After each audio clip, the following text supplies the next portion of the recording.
Welcome, my damn people, to my David Advisor movement. Excited to be here with you, with my good friend and a humble legend, as he was just sharing with me, Adam Holt. I want to share with you all a little bit about what the heck this damn thing is all about. At its core, DAM is about empowering advisors to become who they wanted to become when they came into this industry.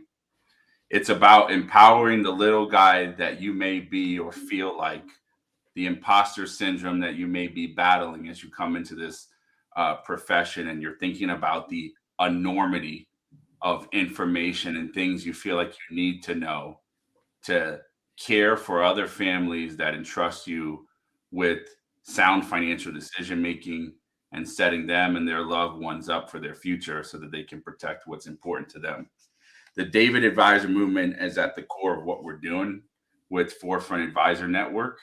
And we are so fortunate today to have one of our champions. I call him the greatest financial broadcaster on the planet, Adam Holt, the CEO and founder of AssetMap. He's also been a successful advisor for 25 plus years. I'm going to read with you guys some of the stats that our team put together as we were doing this. And if Adam gets a little red, you know, you embarrass me the whole time. That's it. You didn't tell me you were bringing me on here so that you could just basically roast me the whole time. So Adam is currently the CEO and founder of AssetMap, which is a visual financial engagement and advice tool that he created actually to help his clients as he was going through the financial planning process. He's the co-host of Rethink the Financial Advisor podcast with our good buddy, the legend, Derek Notman, who rocks shorts to work every day. Love that guy. He's got great energy. He's been a financial advisor for 25 years. He created AssetMap and it helped him grow his business for 300%. 300% for 3 years in a row. Imagine your financial advisor practice 3x every year for 3 years. Yeah. This process helped him build and grow his wealth management firm to well past $1.2 billion in under a decade. Some pretty impressive stats there, Mr. Holt. Sounds good. I want that. So we'll stop right there. Yeah, right. How did that happen? That sounds so weird. You can summarize my history in like 3 sentences. It just sounds funny. So it was easy. It was that easy, by the way. It was just you just do it. It's just nothing to it, bro. So tell the listeners on this call joining us for this damn thing. How the heck did you get into this business of financial advice, and how did you go from starting to kind of where you are now? We're going to talk about that today, but I want you to talk about how you actually found the business in the first place and what was your experience in the beginning years. Cool. Well, thanks for having me. And I love what you're doing. And the whole idea of empowering people is just right up my alley. So I love being part of this. So for those of you that are listening to us and taking time out of your busy days to hopefully grow or learn one thing or take something, if I'm a part of that, and if Eric obviously contributes to that, then we're blessed. And of course that makes our day. So for what it's worth, listen to what we say and make sure that it works for you. But put into action, right? That's the key. We all learn so much. We have the opportunity to share best practice as a mentor. If you take the time to do it, make sure that you put something into practice from today, or tell someone else to do it and delegate it. I think the roots of how I got into the business, probably not unlike you, is many of us started out as it's just our first job, either out of college or after a couple of years of futzing around. I actually worked for the federal government for a couple of years. I got a job right out of college in '96.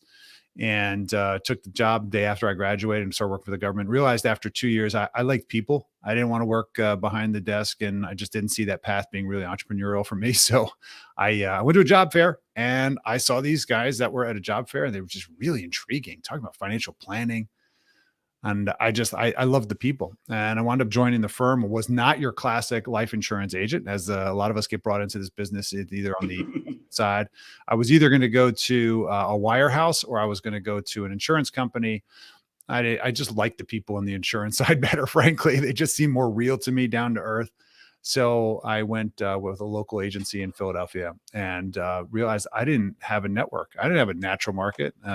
We joke, actually, me and the president of the agency now, that when we both started 25 years ago, that he was a very successful district manager, basically a manager that hires individuals and trains them.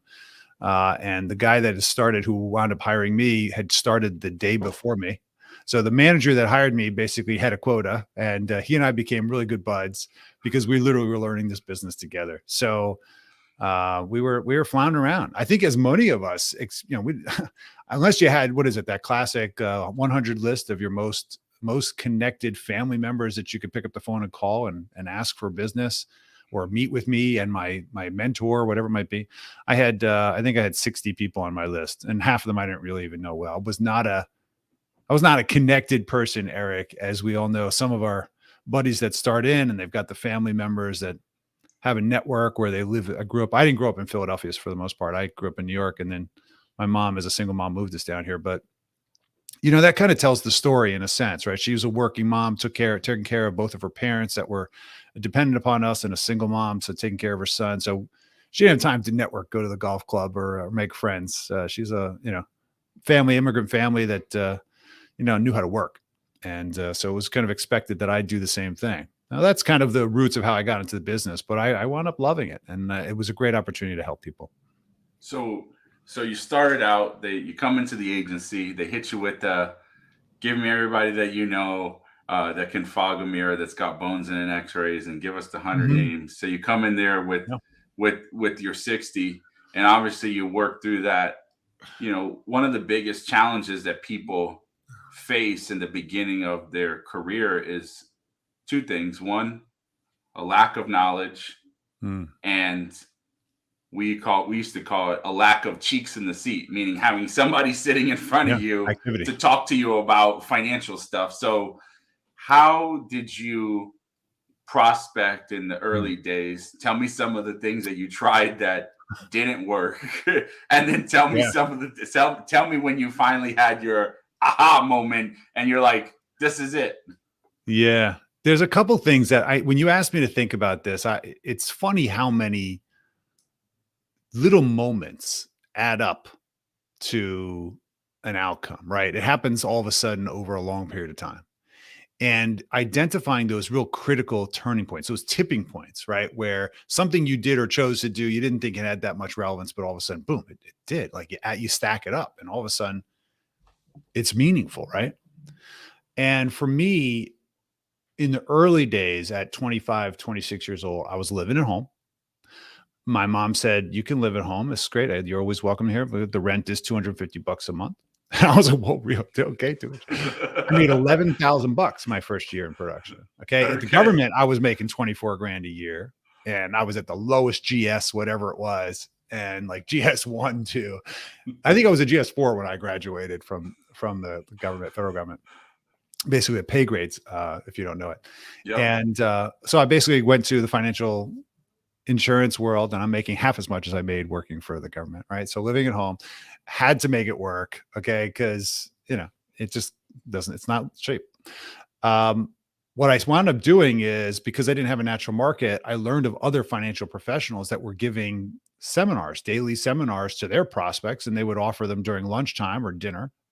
And I would find out about them. And they were talking about real estate, like 1031 exchanges, or it was an estate planning one where an attorney's trying to bring in, or divorcees, or I literally went to all these things, and I would just pick up the knowledge. I sit in the back of the room and I would talk to the person who's there next, man. Why are you here? Why are you here? Eating their pizza, eating their sandwiches from Wawa, and feeding myself for lunch, because I couldn't afford to take people to lunch. Didn't know anybody anyway. So that's what I did. And all of a sudden I realized that in subsequent meetings, the knowledge of these other topics would start pouring out. So I would start to be perceived as more intelligent about these topics. And when you remember that individuals seeking financial advice or an advocate are looking for someone to bring confidence to the table, Can you help me get more certainty on a financial decision for where there's either complexity or there's a high cost of being wrong? So I get paralyzed. I usually want another human in that environment, Eric, right? Yeah. So you got to imagine that the people that I'm talking to, I might know 1% more information than them, right? I did Series 7. I was working on my CFP, but that gave them the confidence so that they can move forward and invest and save and insure, et cetera. Okay. And we all know that's how we monetize. So when they actually made a decision, we got paid.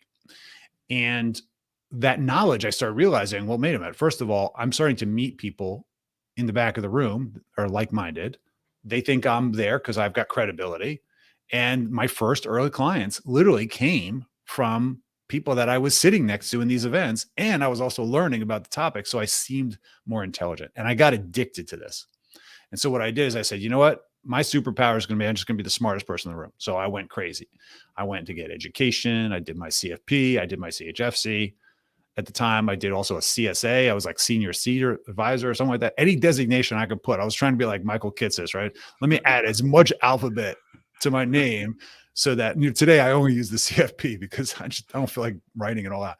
But the point is that that's what I did. That was my early attack. And it started for me to get into this idea that maybe I could take a very highbrow approach to planning and talk about why we're doing what we're doing. And I just got into this questioning mindset. So those are the early routes of how I started in the business. I don't know. Does that answer your question so far? It does. I want to pause here because you Yeah, said let's do it. something of significance. I did. All right, cool. Let me it and it was really nuanced into what you were talking about. But are you telling me that you went to other financial advisors and Yeah. salespeople seminars and prospected in their Yeah. events and got a free meal out of it? Yeah, that's what it is. I mean, look, it wasn't always financial advisors. It was like property and casualty guys, real estate developers. The real estate was a big one. I mean, I don't know why. Oh, I know why. What am I talking about? My mom's a realtor. So Okay. she would have these brochures all the time, like at her office, and she'd bring them home. And I'd be like, oh, I'm going to that thing. And I think for me, in some way, I bet you it was sales avoidance, right? It was, I've got activity and I'm around people. And so I think my salesmanship was really, so it turned off. I was very authentic. I'm like in the back of the room, I'm like eating your food and I'm learning. Like, how cool is that? It's like, I might as well be in school.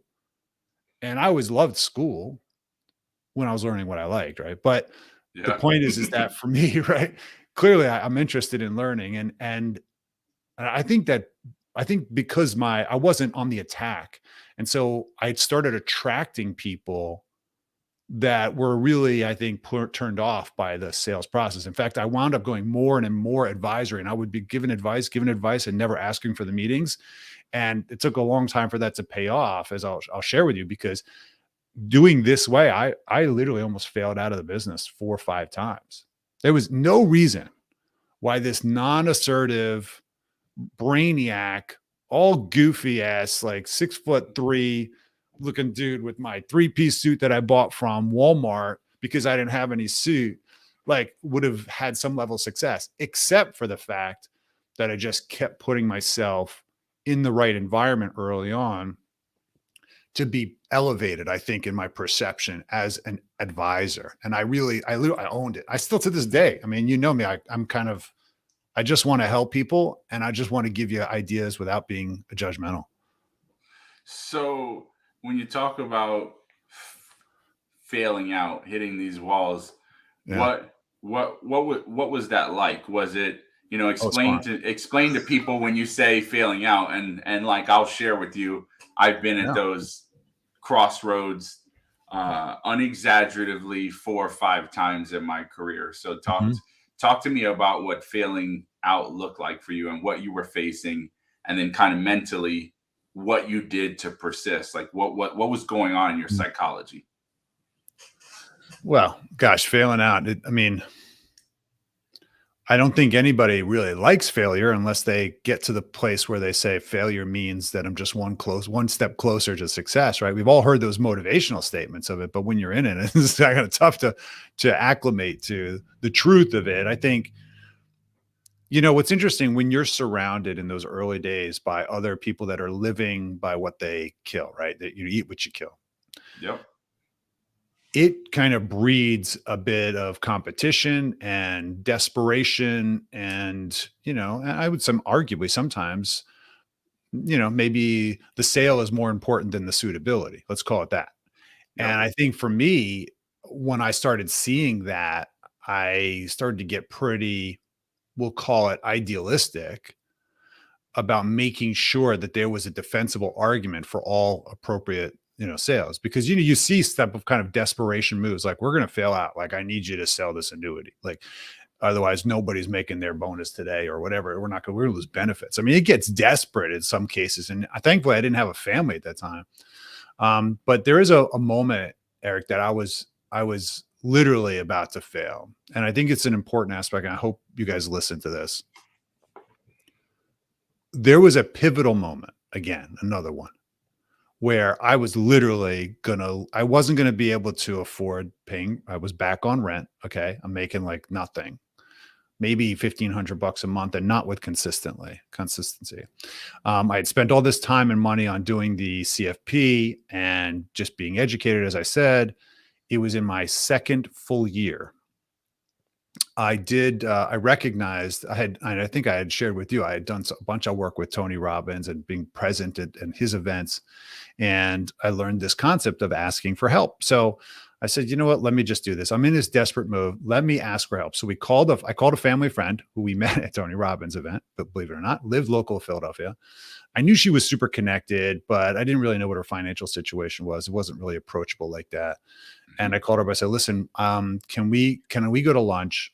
I need your help.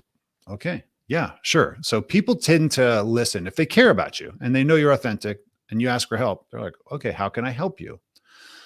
Actually, I found this is really true. Please pay attention. The more successful people are, actually, the more they want to help you if they're good people. Okay.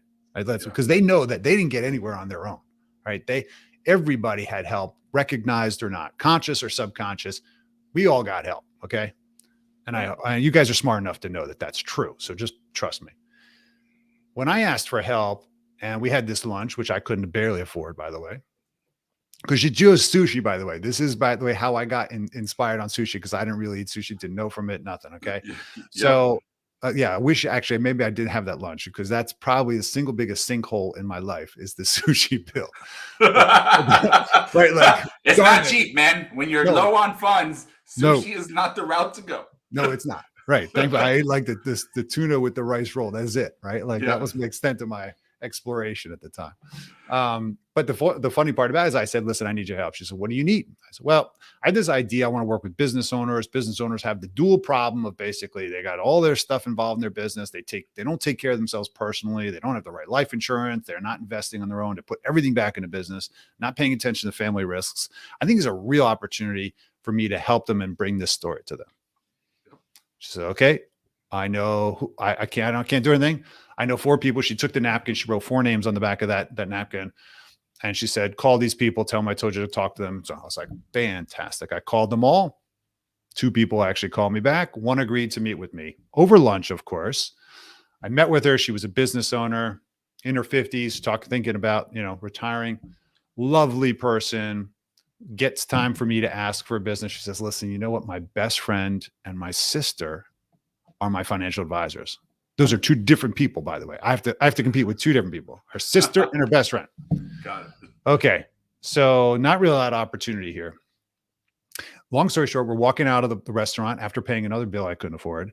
And I said, listen, I'm really curious. You say you're thinking about retiring. Has anybody done a retirement analysis for you?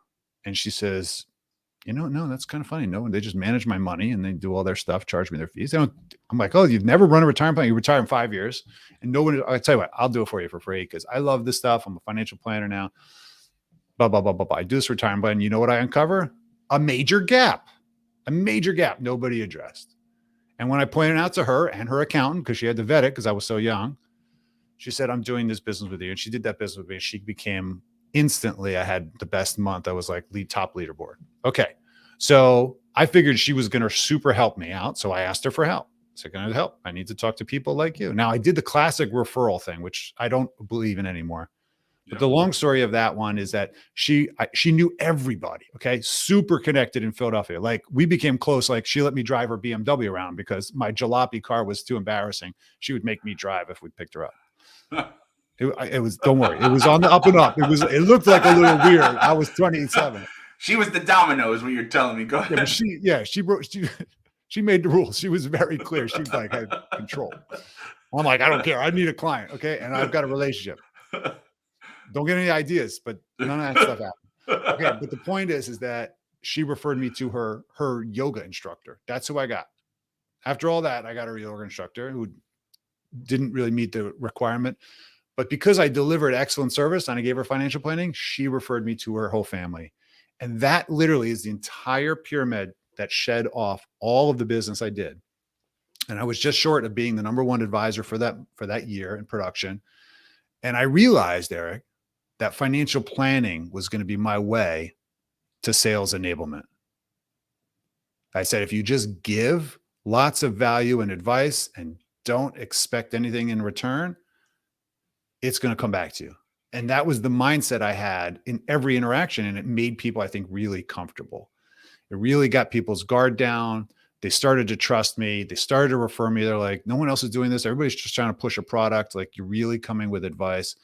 And that's how I built that whole first experience of clients and survived those early 4 years, as you know. Let me stop there. What do you think? I mean, just shows you the power of relationships. Just speaks to humility of saying, "Can I ask for help?"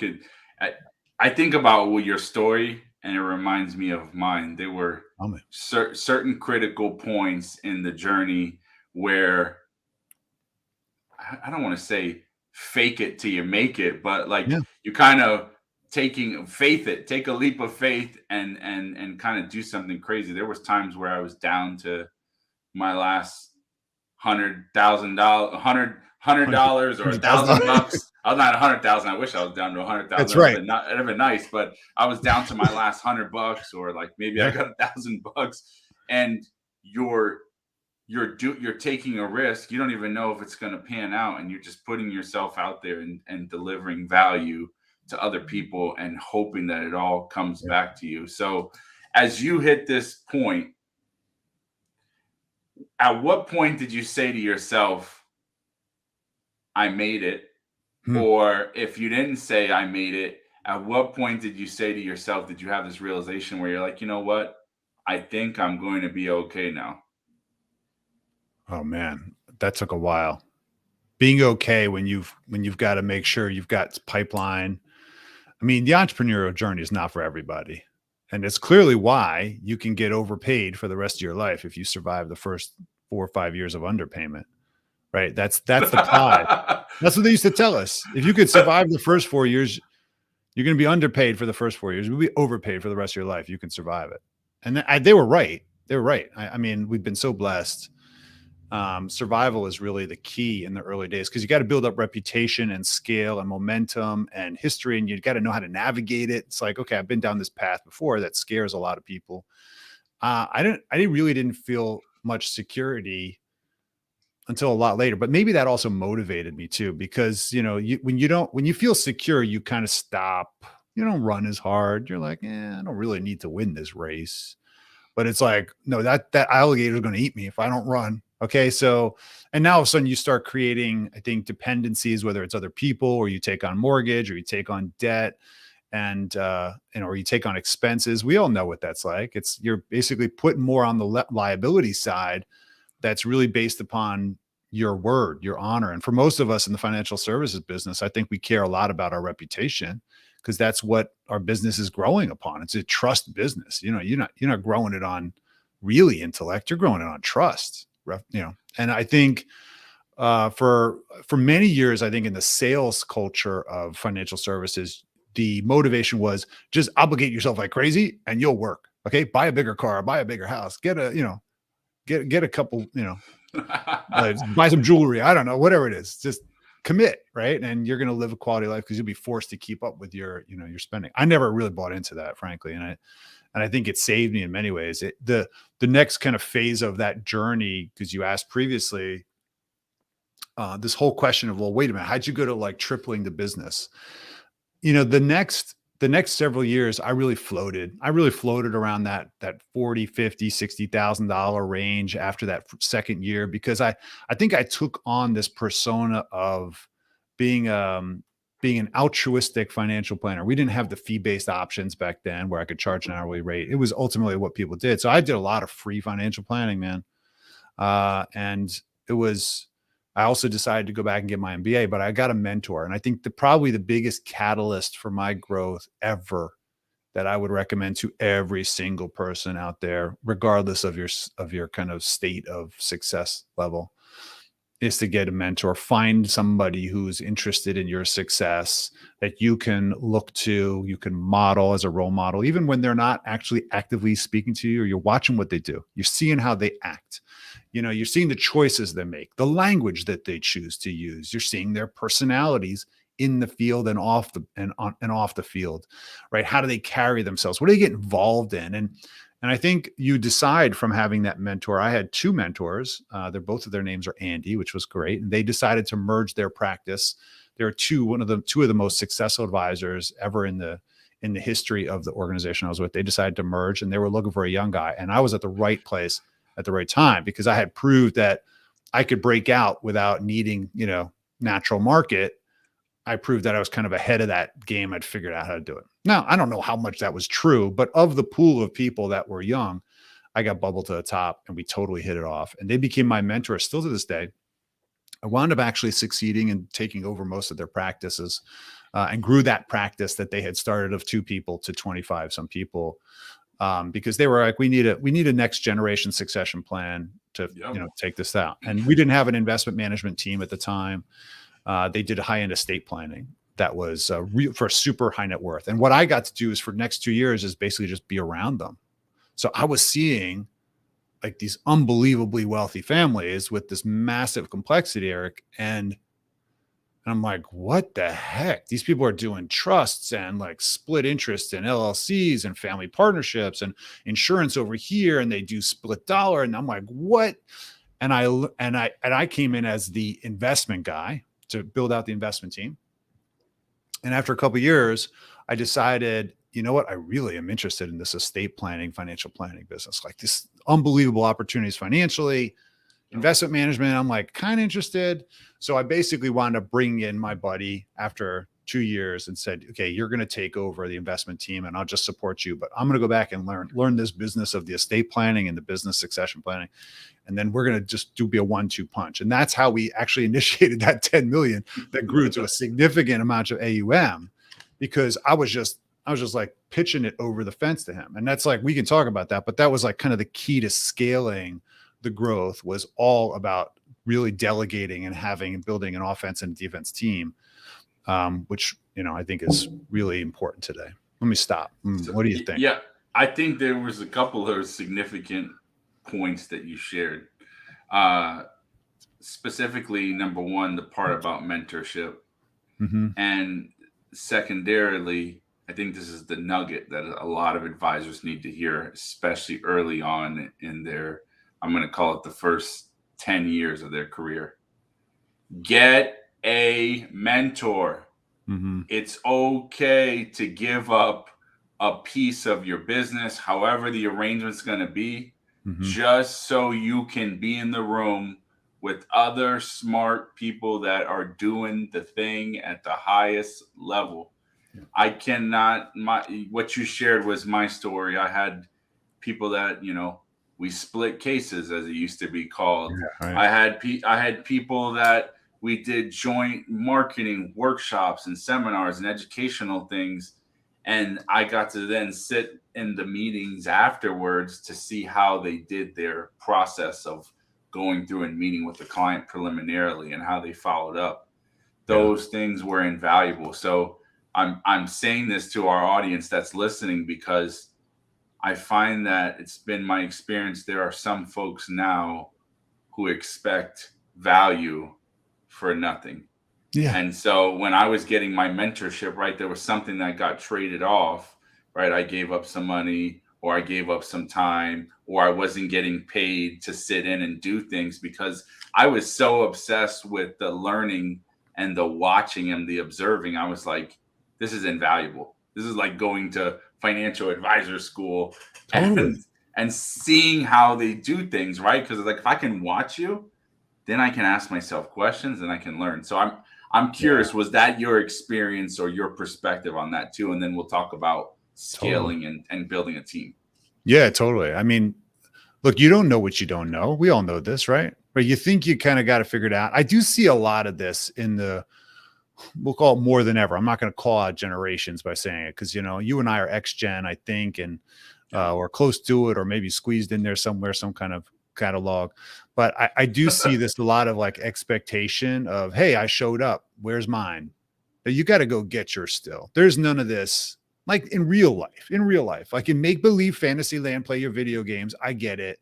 You had a reset button and you get like 100 bullets left in your gun all of a sudden again. Like, okay, fine. That's how you grew up. That's not the real world. So we got to stop this kind of expectation culture of I just showed up. Where's the free lunch?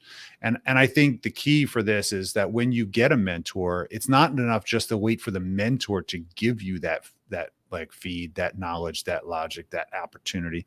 You got to ask for it. You got to ask, what else can I do? What else can I do? How can I contribute? What can I be part of? What can I take off your plate? What would elevate your game? Learn what would elevate their game. Get good at that. I mean, what I became really strong at, Eric, is I was really strong graphically, right? So I had just kind of artistic history, did all kinds of pencil, I do cartoons, I all drawings and things like that, architectural drawings. I love that stuff. Yeah. And but it's not a surprise, maybe. But so what was I doing? I was like the presentation king, man. You bring like a presentation to me, I'll make this thing like insane. Like I would do it like an art project, and these guys would show up to these households worth 50, $100 million more, and the presentation was like nothing Goldman Sachs could put together. It looked like bespoke. And I was obsessive about it. Don't get me wrong. I way overdid it, but it was all about, can I communicate this complexity in a really, really clean, elegant, super manner, make my people look awesome. So then because I became like the go-to, like Adam's got great presentation skills. I actually wound up having my own skill that I brought to the table, right? Because I saw what they had. I mean, most financial advisors are fantastic talkers, but the presentation's like the nemesis, man. I don't want to do that analysis. So I got really strong when I talk about being a recovering financial planner, man. It's because I love the math. I love the details, but I've become more appreciative of actually communicating what it means. And that's the key, I think, to the next generation of financial advice is you got to be a fantastic communicator to say, hey, this is what this complexity means. Here's what we're going to do about it. And having that confidence that is based upon really good logic, experience, and research. But nobody wants to see the recipe, right? They want to see the cake. And the key is make the cake pretty, beautiful, and it looks like it's a wonderful thing to eat. So I really realized that was the role I could play. And, Asset Map effectively was born out of that constant problem, as most people know today, is that Asset Map is just that visualization of all the stuff going on in the household, regardless of complexity or whatever a household looks like, and wealth and not wealth, whatever, just so that we can have an honest conversation about what you're doing. So that was like the panacea for me, because then I could instantly see it and I knew what to do. I knew what to sell. I knew what not to sell. I knew what advisors to bring in and what team to build around it. So that was kind of the interesting innovation. It wasn't until 2006 when I got that compliance approved and I could use it with the clients as opposed to as a back office tool, that that year I tripled my production. So that was the first year of my tripling. And there's all kinds of fun catalysts of like, how the heck do you triple again and again? This was before I had scale, by the way. This is before I had team. So was this at this particular, let's go. There's a lot to dissect here. I know. Right. I know. And so here's what I mean by that.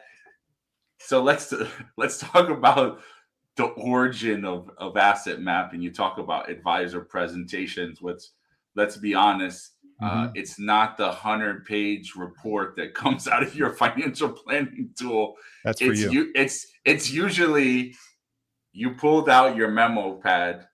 And I have this line I would tell people when I'd be sitting there with the high net worth family. I'd say, listen, I'm going to make you some ugly drawings. I can assure you I did not go to school for art, so just laugh along. And what Uh-huh. would happen is I draw it, and I'm sure you can relate to this. I Yeah. draw out a concept, and then I would talk about a few things. I'd write some bullet points on there in my, my financial doctor script, and it would be, oh, can I take that drawing with me? Yeah. That really, this is not really pretty, but like, sure, okay, take the drawing with you. That's what happened. Isn't that what happened with you? And then you fed yourself, I'm onto something here.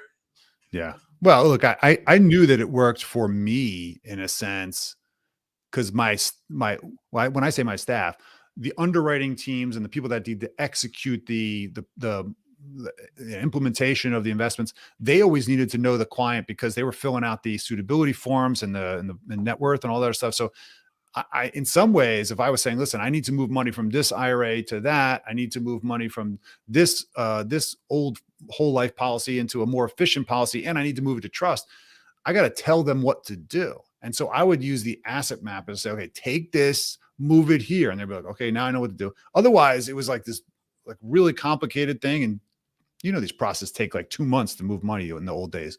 Yeah. Right. It was like, did anyone remember what we're supposed to be doing? Like there wasn't a CRM like efficiency like there is today. Like we were like yellow padding everything with paper Hey, we files. were at and fax like, machines, man. Yeah, we did. And carrier pigeons, okay? That's right.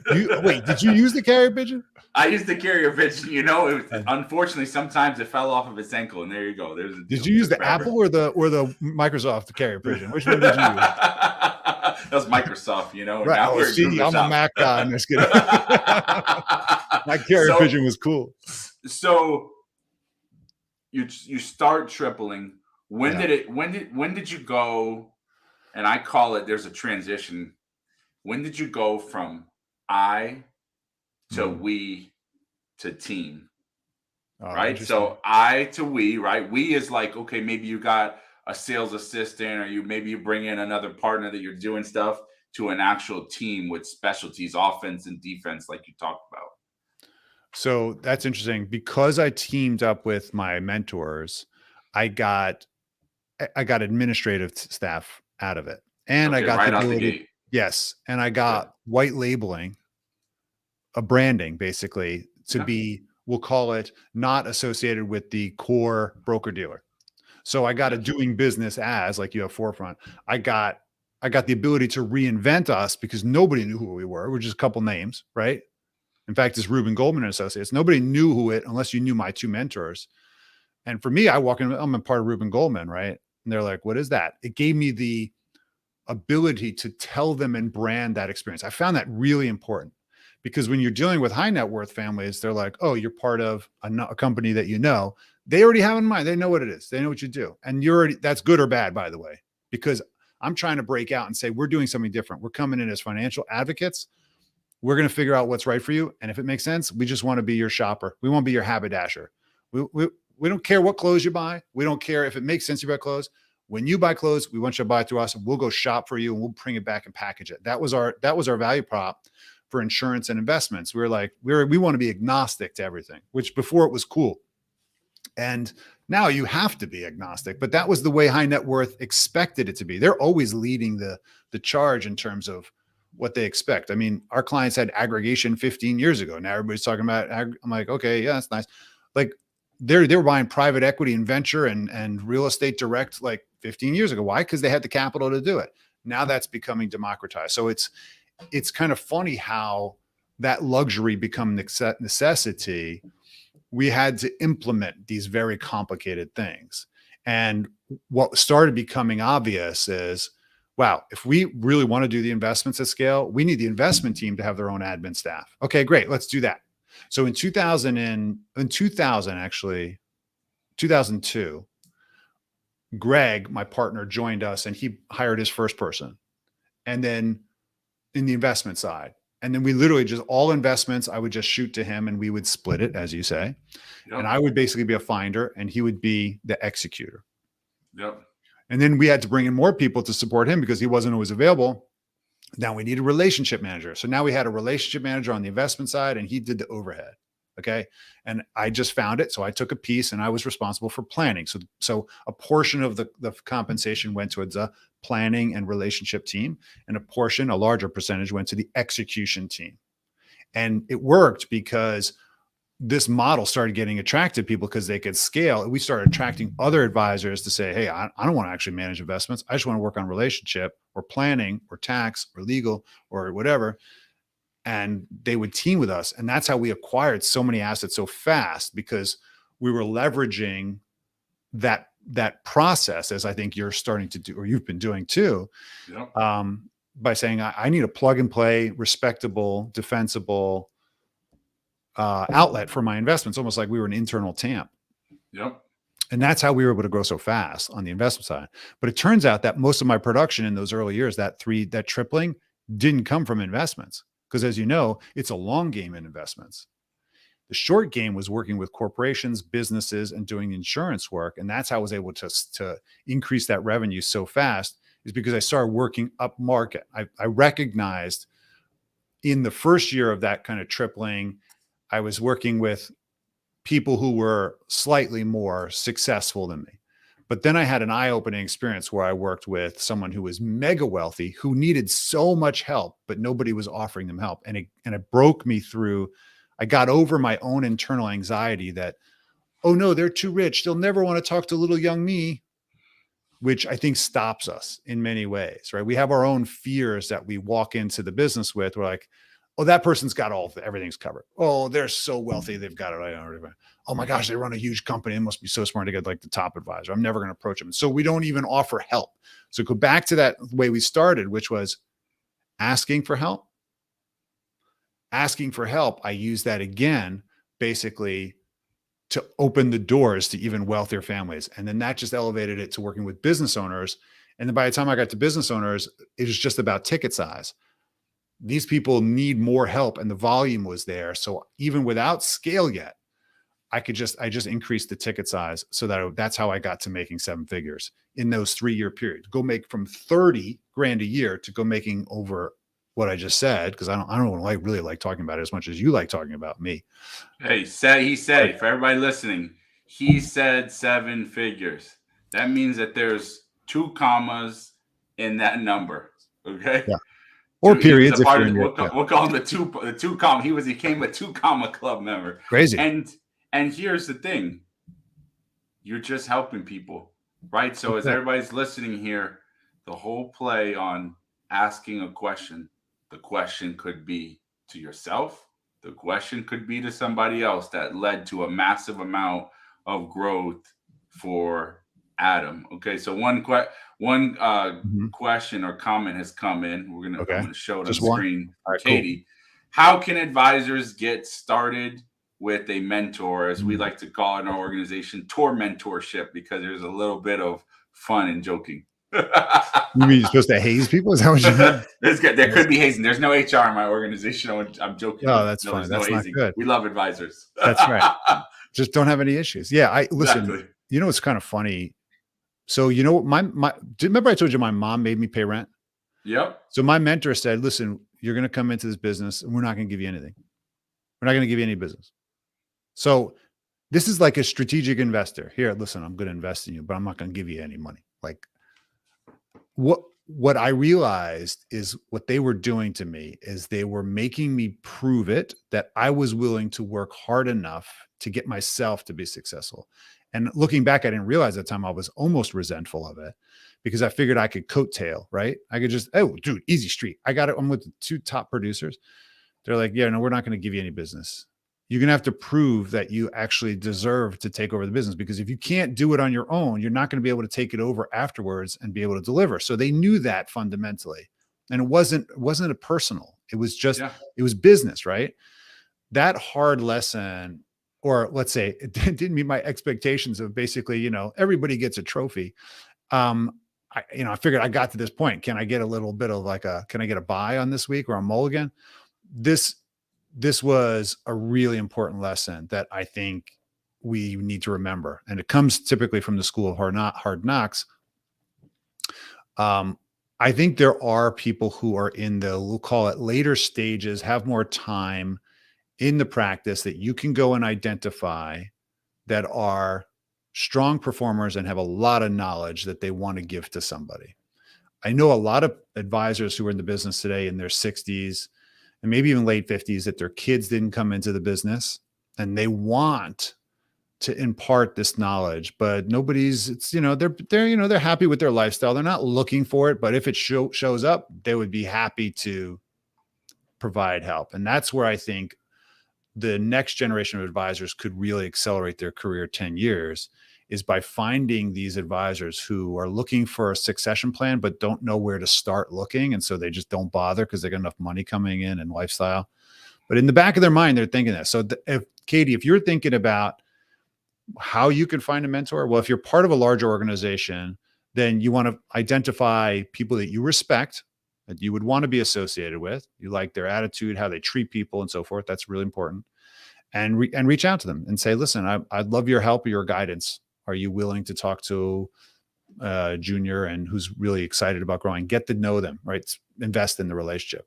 If you're not, and you really want to be part of a community, obviously, DAM is trying to do that. I think, aren't you?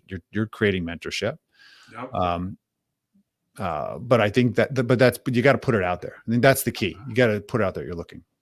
I would add, here's for those that are listening, here's where people get it wrong on mentorship.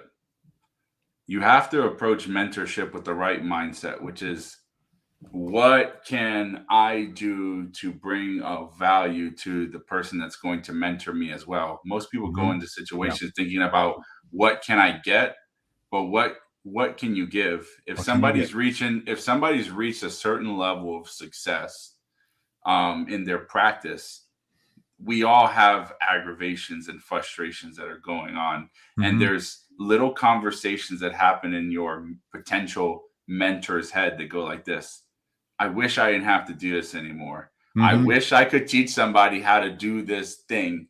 And so what more mentees who are looking for mentors should think to do is, what can I bring to this person to make their life better? If I'm going to ask them to impart knowledge, wisdom, insights, perspectives on how to present things to clients that resonates with their psychology, and they're going to shortcut my success 25, 40, 50, 60%, and that equates into years of where you might become successful. What am I going to do to make their life better today? Because I don't know about you, Adam, I was the beneficiary, like you said, of mentorship. And it put me light years ahead of people that are at the same age and point that I'm at. And so mentorship is the real return on time. Do you know that? I love that you said that, because I think the real value of mentorship, sure, you kind of, you see where you see the shortcuts, you see the opportunities, you learn who are the people to call. So you learn how to navigate the business more efficiently, more effectively. And ultimately it gives you confidence that you can handle problems instead of every problem or setback being like oh, see, the system's broken. Look what it did to me. I'm the victim, blah, blah, blah. It gives you confidence. And guess what that confidence winds up accruing to? You start carrying yourself differently. You said act as if. Now all of a sudden you're like, no, I know I have a trusted person I can ask, and I kind of have already experienced the kind of things. I'm bringing more to the table. You also stand stronger. You're confident. Now all of a sudden you're projecting that in with clients. Clients are looking for confidence because they're like, I don't know, I'm scared to take a move. And you're like, no, we're going this way. I've done it before. I did it. Maybe I didn't do it. I just watched my mentor do it. We did it. He's doing it with these wealthy people. We could do it too. Let's do it. Let's go. And that leadership winds up affecting everything from attraction strategy with your mate to attracting communities. I mean, I used to hate going to networking events. Remember, we used to go to network events. Hey, yo, bring the cards. You have a pocket full of cards. Everybody's there to get. Everybody's there to get. Go there with the opportunity to give. I'm going to tell you what happens.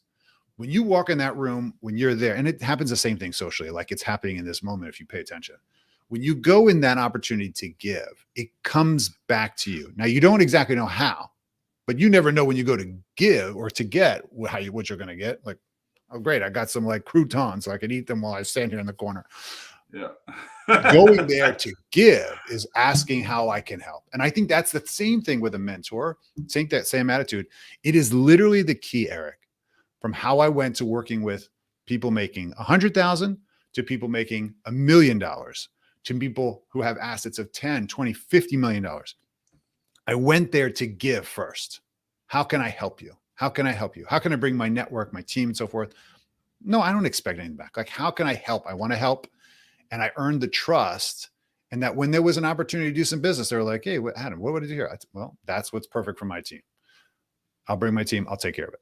Right. And so that was the key. It was number one, asking, listen to what we said here, asking for help when you need it genuinely and following up and respecting that and asking for help. You'd be surprised who's going to help you.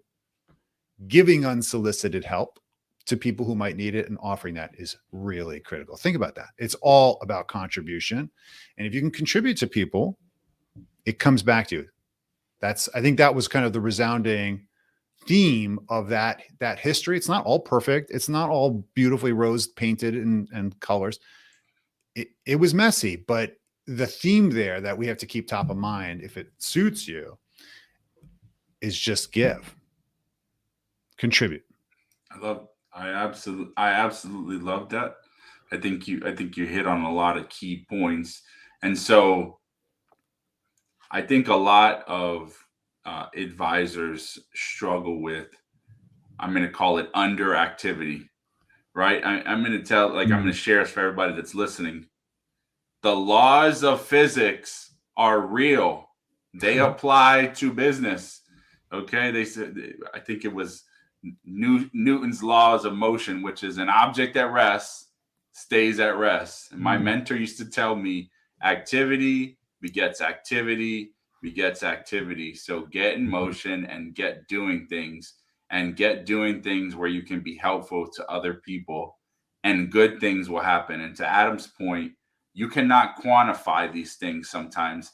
I used to always just say to myself, you know what? I'm just making a deposit into the universe. This goodwill is going to come back to me.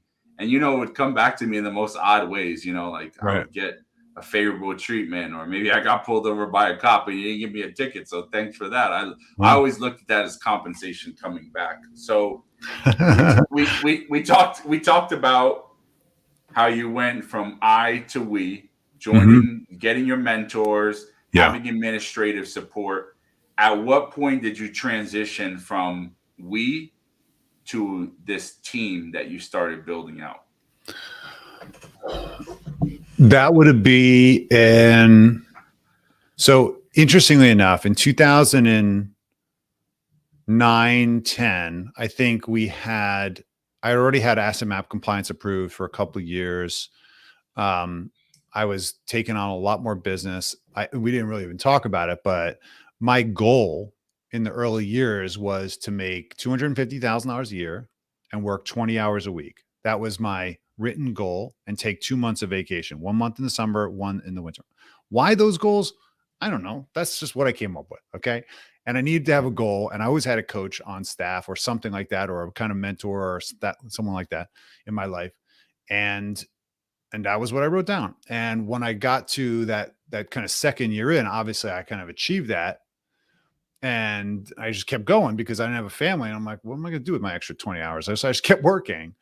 But eventually I got to this moment where I realized some of my clients and my mentors are all like this idea of work-life balance. And this is like before, I know that's like common today. We're all talking about it.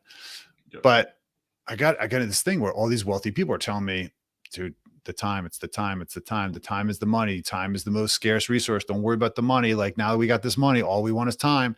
And I'm thinking, okay, so I really should try to protect that. Let me see if I can try to make the same kind of money and get myself down to a 2-day work week. How do I do it in 1 day? And I literally said, like, it was almost like a joke. Like, I'm only going to work on Tuesdays. Okay, everybody, don't schedule me anything. Tuesday's a day. The rest of the days I work where I want to work. Okay. And it was almost like an experiment. And I got to there about 6 years later. And the only way I was able to do it was by basically making sure I knew my specific role. And my role was to just walk into the meeting, prep 5 minutes, look at the asset map, prep, blah, blah, blah, blah. They would be an insurance and there'd be an investment advisor in the room. And I would talk, as you can figure it out, the whole time with the client, interacting, what's going on, what's navigating this, using the map, etc. on a screen. I had a huge touch screen in my office like 15 years ago. It was the coolest thing I ever had. It was like super toy. I looked like the weatherman. Like I was Ron Burgundy. I was literally up there drawing everything. And people were like just amazed. I don't know what they didn't understand what I was doing. They're like, this is crazy shit. Like, what is he doing? And it just looked awesome. And basically I would just go into the next meeting, or then actually I set up my office, by the way, as a non-office office. I had a conference room in my office. That's it. It was a conference table. That was it. It was like a Dan Sullivan model from, if you ever follow Strategic Coach. And I heard about that. I'm like, I'm doing that too. A 6-foot touchscreen and a conference table. That's it in my office. And I would just cycle in. People would come in. I would be like, okay, all right, put up the map. Let's talk about it. And then I would delegate all the actions. Now I gave up a lot of comp to do it, right? Because I had to pay all these parties, but I had enormous time back. And I was leveraging the classic element of business, which is make money from other people's efforts. So in a sense, it allowed me to elevate myself to doing the thing that I love doing the most, which was connecting and guiding and being all geeking out, and not actually have to do any of the work. So it wasn't work for me. So I was always like excited for it, just like I'm excited to talk to you, right? Yep. And I think putting me in that flow state all day long for a whole day of Tuesday, and sometimes it spilled over into Wednesday, was amazing. And I had all this extra time. Now, guess what I did? I started a tech company. Right? I'm bored. So that's what happens when you basically create time. If you don't have a hobby, you're going to create one. And that's that's a whole nother story. We'll need another session on that one. So you made this transition to leveraging a team, people handling stuff. You know, I know that people have, I have a bunch of how questions going on, but how did you start transitioning your clients to work with other people in your practice? Or did you do that early on? I'm gonna ask you a couple of questions. And then how did you deal with, let's call it not being available, right? There's this mindset that some advisors have that, like, if my client emails me, or they call me, I have to get to them right now, or within an hour, or within a day, or they're going to fire me, or they're going to find somebody else. You know what the good part about choosing to be the financial planner versus the investment manager is? Give it to me. You don't get any calls. They always call the investment manager. And I knew that, because that's what killed me, especially during 2000. Remember that Y2K and also the dot-com bubble. And then again in 2008, I took none of those calls. I took none of them. Because the investment team's whole prerogative, as we had a dedicated investment relationship manager and a dedicated investment CIO. The CIO manages the entire pool of money. The account manager for the investments for that family manages just the relationship and connection back to investments. That account manager was in every single meeting. So they were empowered to connect and deliver quarterly service, quarterly insights, communicate directly. Client communicate with them. I showed up once a year. It was only when there was big changes. I'm selling my business. My mom's dealing with long-term care. What should I do? That I would get involved. And none of those things were really urgent unless it was like a death, or we're talking about hospice or something like that. So for me, financial planning is zoomed out, right? It's big picture planning. We're rounding the numbers. I don't care what happened today. Right in the market. So it allowed me the kind of grace to basically stay in the cloud, stay zoomed out. And that was more of a lifestyle choice, because as much as the investments are interesting, I realized for me, it's a business. And I think it's you got to love it, or you got to not love it, but it's a critical component of all the obviously financial planning we do. Someone's got to manage the store. I just realized I'm not a good manager on the store level. So that's how I got out of it. But I gave up a lot of compensation to do it. I mean, you got to figure I was basically paying as much as 60% of gross margin basically to hire this entire team so that I don't have to deal with it. That's not easy to do unless you have scale, right? Because you're like, I need that revenue because that's what I'm using for the mortgage. Yeah. But the key is as soon as you have the opportunity, I think because we built it that way out of the gate, I didn't rely on the revenue from the investment management in the early days. It wound up becoming even bigger than the other side over time because it's a flywheel, right? Yeah. And I think we had the grace of that. I'd be really surprised if advisors today have that opportunity to kind of, leverage that and keep reinvesting in the infrastructure to execute in the So same way as we did. So you pivoted out, Yeah. and obviously this we're not gonna have enough time on this conversation to go into it. All right. You start, Asset Map, which for all of you that are listening to this, you will get some follow-up resources on Asset Map. It is a All right, cool. phenomenal and powerful tool that really puts you in the driver's seat. There was something that you said earlier in the call about, you said we had aggregation 15 years ago. And in my brain, I started chuckling to myself. I'm like, yes, we had aggravation 15 years ago. I hear it. And all this technology now in our business, we talk aggregation this and integration that. And I'm like, you know what I hear? Aggravation. Totally. And just having a conversation and being low tech can be one of the most powerful things you can do with clients. I want to talk to a human being. If I wanted to talk to Google or now Chat GBT, I can do that. But I want to talk one human to human. So you talk about this evolution. At what point in your practice did you step away from the day-to-day part of being inside of the firm and you went fully into Asset Map and everything you're doing there? 2019, I had to give up my licenses because I was just doing too much conversations that had it to be outside of compliance. So I had to basically give up the RIA and the asset management. So I sold it to my practice. I sold it back to my partners.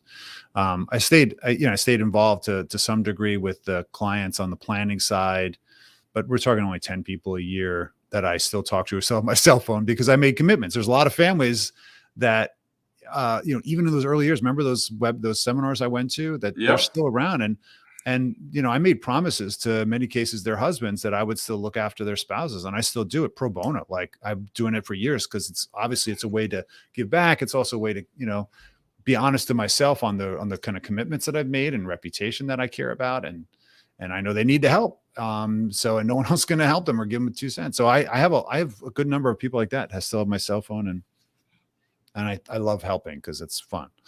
And I've been lucky and blessed enough to do it. So thank goodness for that. So, but I think for the most part, by 2019, I was paring back my 8 hours on Tuesday down to like 2 hours and maybe. I think today we joked that I basically I spend 1 hour. I spend 1 or 2 hours a month now on the practice. But to give you a feel, like because of the scale and the operational kind of, I think, deliverance, and because of how attractive it was. Think about the story we talked about on its surface. It's all fluff, and because there's lots of details behind what we talked about, right? But you can get a sense of how attractive it was to be part of that kind of organization. It attracted great people. Great people create great things that had nothing to do with me, but I got to participate in their success in some measure, right? Isn't that the awesomest opportunity? So I haven't seen I basically had the ability to go do my hobby job and allowed, I think, Asset Map in many ways just to keep reinvesting all that money into it. So why not? I never had to have a real major capital raise because we just said, we're going to just invest everything back in the company because I didn't need to take a salary. So the key is like creating that kind of financial stability so that you can take major risks was, I think, incredible to see how much this domino hit the next domino and it enabled. I've been very, very lucky. I don't know. It's weird for me to talk about it because, I don't like talking about it as much as you like talking about me. As I tell people, and we're in Texas, it's not bragging if it's the truth. So I want to segue here just because we're getting close to our time. Because you tell me if you were, it's folks that are listening right now, and I'm going to say this, you are probably going to want to write down what's going to come out of Adam's mouth next, or something that we share. Better be good. What would you recommend today? because I like practical advice. What would you recommend today if you were an advisor? Hmm. What would you recommend that an advisor do or start doing or stop doing that could help them really grow this year and beyond? What are some of the questions that they should ask themselves, or what are some of the things that they might consider doing? It's interesting. I think it depends on the state of where you are today. Like you might have already heard a theme, which is ask yourself, who can you contribute to today? Right. And that you can think out, you can think also, well, not selfishly, but also what's in your interest as well. I mean, when you think about the knowledge that you've collected, whether you've been in the business for 1 year or for 50 years, right? You know something that somebody else wants to know. You can execute something that someone else cannot. They don't know that you know this. They don't know how to ask for help. Sometimes you need to go out and help people. There's a great, another mentor of mine. He used to, when he would have a bad day, he would pick up the phone and he would call 3 people and say, how can I help you today? He would turn the vision from looking at why not, to how can I? And by doing that, he gave, and I can tell you how much it came back to him in ways that he also didn't figure. But I think the key and the theme to today has been, how can you get up and contribute to somebody today? How can you do something for somebody? I'm telling you, it's going to come back to you. If that's, you want to talk to somebody because you want to work with them also, that's awesome. How can you help them? Maybe it's, have you heard about, I used to ask people, what's your plan to deal with anxiety in retirement? What? What kind of question is that? How are you going to manage your tax bracket in the distribution years? What? Are you planning on self-funding long-term care for your parents? Are you going to handle that? Like, is that something you're going to do? Do you see what I'm doing? Yeah. I'm asking a different question and offering education and help. They didn't ask for it. I'm just curious. By the way, I love that what you're building in your business, but if your business partner like leaves, how are you going to deal with it? Like, if you lose your business partner, what are we going to do? What do you mean? What do you mean? Well, I don't know. I have this other situation with my clients where his partner just died. So now he's in business with his spouse and they don't get along. I'm like, holy crap, I never thought of that. So the problems that we solve for clients are not top of mind conversation, and they should be. And you know how to solve these, and you know how to add value. I had one of my employees literally call me and says, Adam, I don't want to bother you. Like, I know you know finance, but like, I don't know where to go to for like what I should be doing in financial planning. I'm thinking, dude, you have Chat GPT. You could go look this up. You have Google. You have 15,000 books you can go read. And he's still paralyzed because he wants a human to reach out to him and say, listen, I have time for you. I'm going to help you. That's what you have the opportunity to solve. And there's not this question about the market shrinking and digital is going to take over. It's that we are shrinking our mindset. We need to be reaching out and deliver this information to people. And that will attract people back to you. So that's my state. I don't know, for the moment.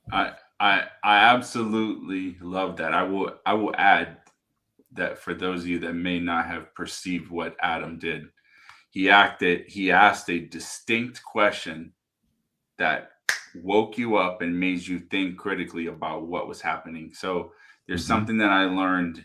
I hate, we're going to call it sales enablement. We'll call it, because I like that word better. We in sales a long time ago, it says everybody is preoccupied. So we need to practice preoccupation breaking. The way you can break somebody's preoccupied, meaning that their thoughts are somewhere else, is to ask them something that gets their attention, and now you can drive engagement to have a meaningful conversation.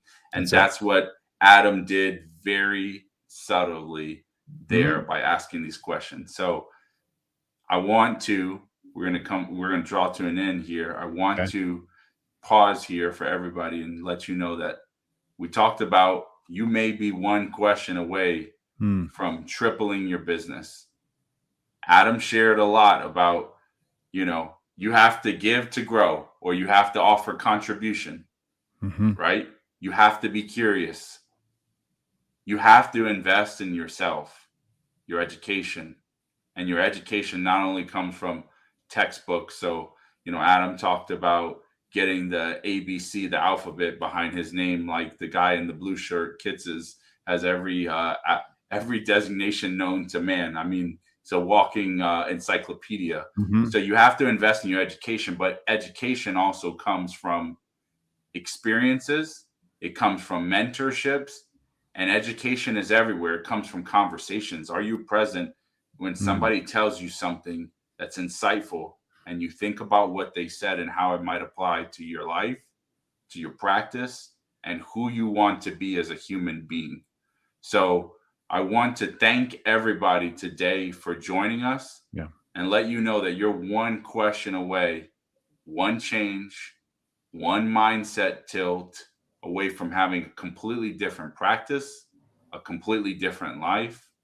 And we are so grateful to do this damn thing with you together. We'll be having our next damn live stream on June 20th. Make sure you sign up for the replay. There's going to be a lot of resource we're going to be offering you. Mhm. Adam, Yeah. I cannot thank you enough. And I absolutely appreciate your generosity, your spirit, your essence, your energy, and your mindset. You inspire me, and you are going to inspire thousands of people that are going to listen to us. So thank you. Thank you. Thanks for having me. And also thanks for creating a platform for this for so many people who need it, who want it, and are looking to grow. And I really respect what you're doing. It just shows how much you're really willing to give to others. So mad respect to you, my friend. And thanks for enabling me to be one small part of it. All right, brother. Appreciate you. All right. Go crush it. Have a great day.